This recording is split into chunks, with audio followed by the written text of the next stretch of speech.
অনলাইনে ব্যবসা শুরু করার জন্য যে কাজগুলো আপনাকে করতে হবে এমন কতগুলো কাজকে ওয়ান বাই ওয়ান আপনাদের সামনে আজকে আমি তুলে ধরবো। এতে করে ব্যবসার শুরুটা আপনার জন্য অনেকটাই সহজ হয়ে যাবে। এই তালিকা থাকলে কোন কাজগুলো আপনি আগে করবেন এবং কোন কাজগুলো আপনাকে পরে করতে হবে সেটা বুঝতে আপনার অনেকটাই সহজ হবে। অনলাইন ব্যবসা শুরুর একদম প্রথম স্টেপই হচ্ছে যে প্রোডাক্টটি নিয়ে আপনি কাজ করতে চান সেই প্রোডাক্টটি সম্ভবত যাচাই করুন। এটা বড় একটি কারণ হচ্ছে মার্কেটের এটার ভ্যালু কি, এটার চাহিদা কতটুকু, এইটা একটু বোঝার চেষ্টা করুন। এখন কথা হচ্ছে এটা আপনি কিভাবে বুঝবেন, শুনেন। এটার জন্য আপনাকে যেটা করতে হবে, আপনার যে বন্ধু বান্ধব আছে, আপনার যে আত্মীয় স্বজন আছে বা পাড়া প্রতিবেশী অথবা আপনার আশেপাশের লোকজন যারা আছে তাদের সাথে আপনি যে প্রোডাক্ট নিয়ে কাজ করতে চান সেই প্রোডাক্টটি সম্পর্কে তাদের সাথে কথা বলুন, বোঝার চেষ্টা করুন তাদের আগ্রহটা কি এই প্রোডাক্টের উপর আছে কিনা। যদি মনে করেন যে পজিটিভ রেসপন্স পাচ্ছেন তাহলে আপনাকে বুঝতে হবে যে মোটামুটি এই প্রোডাক্টের একটা গ্রহণযোগ্যতা কিন্তু বাজারে আছে। এরপরের যে বিষয়টি সেটি হচ্ছে ব্যবসায়িক একটা পরিকল্পনা দাঁড় করাতে হবে আপনাকে। মানে হচ্ছে আপনার যে প্রোডাক্টগুলো আছে, যে প্রোডাক্টগুলো নিয়ে আপনি কাজ করতে চান, এই প্রোডাক্টগুলোর সোর্সগুলো কি, এই প্রোডাক্টগুলোর প্রোডাক্ট চেইন কি ঠিক থাকবে কিনা আপনি যখন কাজ করা শুরু করবেন। প্রোডাক্টগুলো সোর্স করবেন, নিয়ে আসবেন, এটাতে খরচ টরচ কীরকম পড়তে পারে এবং প্রোডাক্টগুলো এনে আপনি কোথায় রাখবেন, এমন একটা সুন্দর জায়গা আপনাকে বেছে বের করতে হবে যাতে হচ্ছে আপনার প্রোডাক্টগুলো নষ্ট না হয়। এই জিনিসগুলো হচ্ছে খুব চমৎকারভাবে আপনাকে গুছিয়ে নিয়ে আসতে হবে। এরপরের যে স্টেপ সেটি হচ্ছে আপনাকে টাকার জোগাড় রাখতে হবে।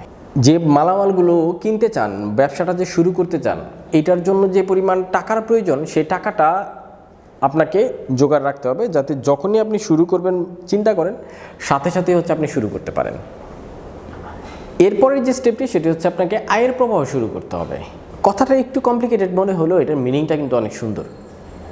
মানে হচ্ছে আপনি যখন ব্যবসার পসিবিলিটি যাচাই করে ফেললেন যে আপনি এটা করবেন, মোটামুটি কংক্রিট ডিসিশন নিয়েছেন, তখন থেকে আপনাকে যেটা করতে হবে আপনার এই ব্যবসা সম্পর্কে আপনার বন্ধুবান্ধব এবং হচ্ছে আপনার পাড়া প্রতিবেশী, আত্মীয় স্বজন, অফিস কলিগ সহ যারা যারা আপনার কানেক্টে আছে, কন্ট্যাক্টে আছে, সবার সাথে এই ব্যবসাটা নিয়ে ডিসকাস করতে থাকুন এবং আপনি বলতে থাকুন তাদেরকে যে আপনার কাছে এই ধরনের প্রোডাক্টগুলো আছে, যদি তারা চায় আপনি এই প্রোডাক্টগুলো তাদেরকে দিতে পারবেন। এতে করে যেটা দেখবেন যে কিছু প্রোডাক্ট কিন্তু আপনার মূল ব্যবসা শুরু করার আগে থেকে কিন্তু সেল হওয়া শুরু হয়েছে। এতে করে যেটা হবে প্রাথমিক কিছু কাস্টমার তৈরি হবে এবং হচ্ছে কিছু টাকাও আসা শুরু হবে। মূল ব্যবসায় জয়েন করার আগে দেখবেন আপনি মোটামুটি ভালো একটা ফিডব্যাক পাওয়া শুরু করেছেন সবার কাছ থেকে। এতে করে যেটা হবে আপনার হাতে কিছু প্রফিটের টাকাও আসবে এবং হচ্ছে এটা আপনাকে আপনার ব্যবসায়ের উদ্দীপনাকে বাড়াবে যাতে হচ্ছে আপনি ইন্সপায়ার হবেন এবং আরও দ্বিগুণ গতিতে ব্যবসায় ঝাঁপিয়ে পড়তে পারবেন। এরপরের যে বিষয়টা সেটা খুবই গুরুত্বপূর্ণ, এটা একটা গুরুত্বপূর্ণ স্টেপ আপনাদের জন্য। এটা হচ্ছে সামাজিক যোগাযোগ মাধ্যমে আপনাদের যে অনলাইন ব্যবসাটি আছে, যে ব্যবসাটি করবেন সেটার জন্য একটি প্রোফাইল নিবন্ধন করুন। যখনই আপনার ফেসবুক পেজ আসলে তৈরি করে ফেলবেন, এরপরে আপনি অবশ্যই আপনার প্রোডাক্টের ভিডিও, রিভিউ এবং হচ্ছে ছবি কিন্তু আপনি ফেসবুকে পোস্ট করবেন। আমরা একই কাজ কিন্তু আমরা ইউটিউবেও করতে পারি। সো একটা ফেসবুক পেজ তৈরি করার সাথে সাথে যদি আপনি আপনার প্রোডাক্টের জন্য একটা ইউটিউব চ্যানেলও তৈরি করে ফেলেন, এইটা কিন্তু আপনাকে বেশ বেনিফিট দিবে। কেননা আমরা জানি মানুষের যে এঙ্গেজমেন্ট, ইন্টারনেট এঙ্গেজমেন্ট কিন্তু সবচেয়ে বেশি ফেসবুক এবং ইউটিউবেই। আপনার প্রোডাক্টটি ফেসবুক পেজের মাধ্যমে যেমন করে মানুষের কাছে যাবে, ইউটিউব চ্যানেলের মাধ্যমে কিন্তু একইভাবে যাবে। সো এইটা খুবই গুরুত্বপূর্ণ।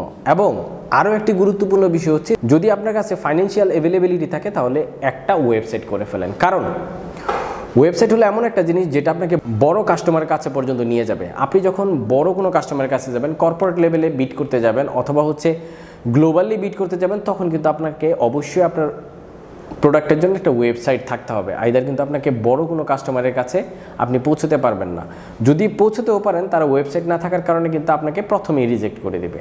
So this is one of the most important thing. যদি পারেন ওয়েবসাইটটিও করে নিয়ে। এর বাইরে অত্যন্ত গুরুত্বপূর্ণ একটি বিষয় হচ্ছে আপনাকে আপনার প্রোডাক্ট বিক্রির একটা কৌশল নির্ধারণ করতে হবে। অনেকে এমনও কিন্তু করে যে প্রোডাক্ট যখন উনি লঞ্চ করে তখন শুরুর দিকে অনেক ধরনের ফ্রি টির অফার রাখে, অনেকে আছে ক্যাশব্যাক অফার রাখে, অনেকে হচ্ছে ডেলিভারি চার্জ ফ্রি রাখে, আবার অনেকে করে কি পরিচিত বা কর্পোরেট লেভেলে বিভিন্ন প্রোডাক্টের সৌজন্য প্রোডাক্ট হিসেবে এটাকে পাঠিয়ে দেয় যাতে হচ্ছে তারা প্রোডাক্টটা ব্যবহার করে আপনার প্রোডাক্টটাকে তারা পরবর্তীতে আবার কিনতে পারে। সো এইটা কিন্তু অত্যন্ত গুরুত্বপূর্ণ, কারণ হচ্ছে প্রোডাক্ট বিক্রির কৌশল যদি আপনি নির্ধারণ করে না থাকেন তাহলে কিন্তু আপনি ব্যবসায় খুব একটা আগাতে পারবেন না। আপনাকে অবশ্যই অবশ্যই ভালো কৌশল নির্ধারণ করতে হবে। এরপরে যে বিষয়টি সেটি হচ্ছে, যদি মনে করেন যে পুরো জিনিসটা তো আমি রেডি করে ফেললাম, এখন আমার কাছে মনে হচ্ছে যে আমি যে প্ল্যানটা করেছি এই প্ল্যানটা ঠিক আছে কি না, এটা আমাকে আসলে কারো না কারোর সাথে একটু ডিসকাস করতে হবে। সো আপনার প্ল্যানটা এমন কারোর সাথে শেয়ার করতে হবে যিনি হচ্ছে আপনার পুরো প্ল্যানটাকে মূল্যায়ন করতে পারে, এবং হচ্ছে যদি আপনার প্ল্যানিংয়ে কোথাও ল্যাগিংস থাকে উনি আপনাকে প্ল্যানটা রিভাইজ করে দিতে পারে। একজন পরামর্শকের কাছাকাছি থাকা বা ওনার কাছ থেকে হেল্প নেওয়া কিন্তু খুবই গুরুত্বপূর্ণ। আইদার যেটা হবে আপনার ল্যাগিংসগুলো আপনি ধরতে পারবেন না। সবশেষ যে কাজটির কথা বলবো সেটা হচ্ছে, যখন আপনার কাছে সব কিছু রেডি হয়ে যাবে, আপনি ব্যবসায় নেমে গেছেন, ব্যবসা করছেন, তখন আপনাকে একটা সুন্দর হিসাব রক্ষণ পদ্ধতি আপনাকে গ্রহণ করতে হবে। আয় ব্যয়ের হিসাব রাখতে না পারেন, আপনার স্টকের হিসাব রাখতে না পারেন, কী ধরনের প্রোডাক্ট আপনার কাছে আছে, কী ধরনের সেল হচ্ছে, এবং অন দ্য ওয়েতে কী প্রোডাক্ট আছে, এইটার যদি প্রত্যক্ষ এবং সঠিক হিসাব না রাখতে পারেন তাহলে কিন্তু আপনি ব্যবসা করতে পারবেন না। আপনার ব্যবসা খুব দ্রুতই লসের দিকে চলে যাবে। সো হিসাব রক্ষণ পদ্ধতিটা আপনার জন্য কিন্তু খুবই গুরুত্বপূর্ণ, এইটাকে কিন্তু খুব গুরুত্ব দিয়ে আপনাকে চিন্তা করতে হবে। সো ভিউয়ার্স, আমি চেষ্টা করেছি পুরো আলোচনার মধ্যে আপনাদেরকে বুঝিয়ে বলার জন্য যে অনলাইনে ব্যবসা শুরু করার একদম প্রাথমিক ধাপগুলো কী কী হতে পারে।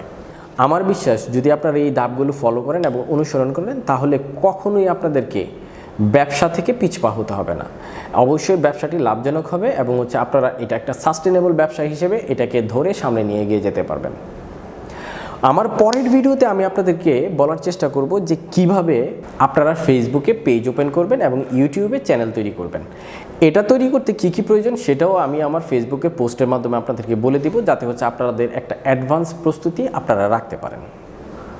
সো আজকের ভিডিও এতটুকু পর্যন্তই। খুব দ্রুতই একই ভিডিওর পরবর্তী পর্ব নিয়ে আপনাদের সামনে হাজির হব। সে পর্যন্ত সবাই ভালো থাকবেন, সুস্থ থাকবেন। আসসালামু আলাইকুম।